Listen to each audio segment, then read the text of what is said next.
Hi, I'm Billy. I'm with Fujifilm. Today we're talking about the Fujifilm X100F. This is Fuji's latest mirrorless camera. It is an upgrade from, of course, the X100 lineup. We had it originally in 2011, the X100, then the X100S, which is our second camera, the X100T, which is our third, and of course, the fourth iteration of this camera. It looks very similar, but it's actually really a new camera. Utilizes, of course, Fuji's latest sensor and processor. It's the 24 megapixel APS-C CMOS X-Trans 3 sensor with the X Processor Pro. Again, the same autofocus speeds that you're finding in, of course, our flagship cameras like the Fujifilm X-T2 and X Pro 2.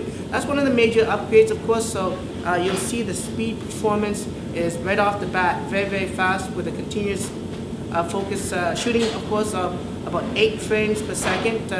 And of course, there's some subtle differences to the camera itself. One of the notables, of course, is the inclusion now of the shutter speed dial with the built-in ISO dial, just like the X Pro 2.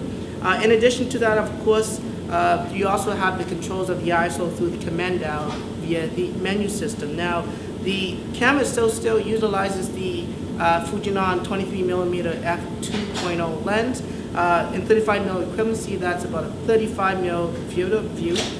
Some of the notable change, of course, is the controls. We wanted the simplicity of all the dials to the on the back of the camera to be really a one-handed operation, so no longer are any buttons on the left-hand side. This camera is unique, of course, just like the X Pro 2, because it does offer the hybrid viewfinder, so you have the choice of the optical viewfinder, an electronic viewfinder, which is a 2.36 million dot display. You also got the electronic rangefinder feature, so that when shooting the OVF, you can of course see a visual of white balance, exposure, as well, of course, as framing. So you do have some controls over that.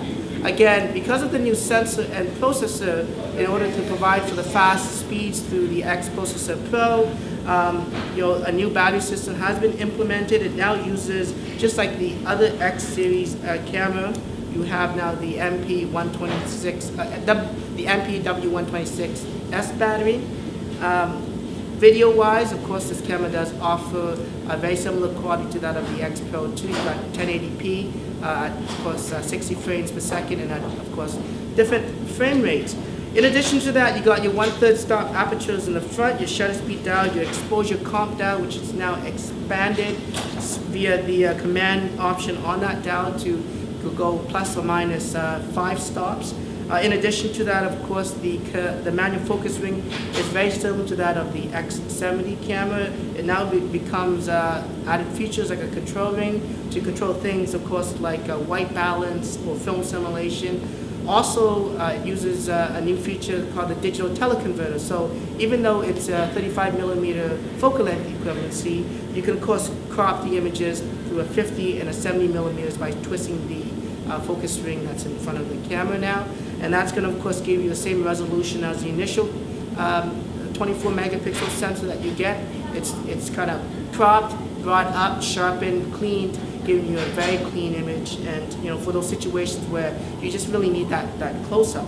Of course, you got built-in Wi-Fi controls and support for our in-stock share printer, so you can, of course, send images to that and share that with anyone on the road.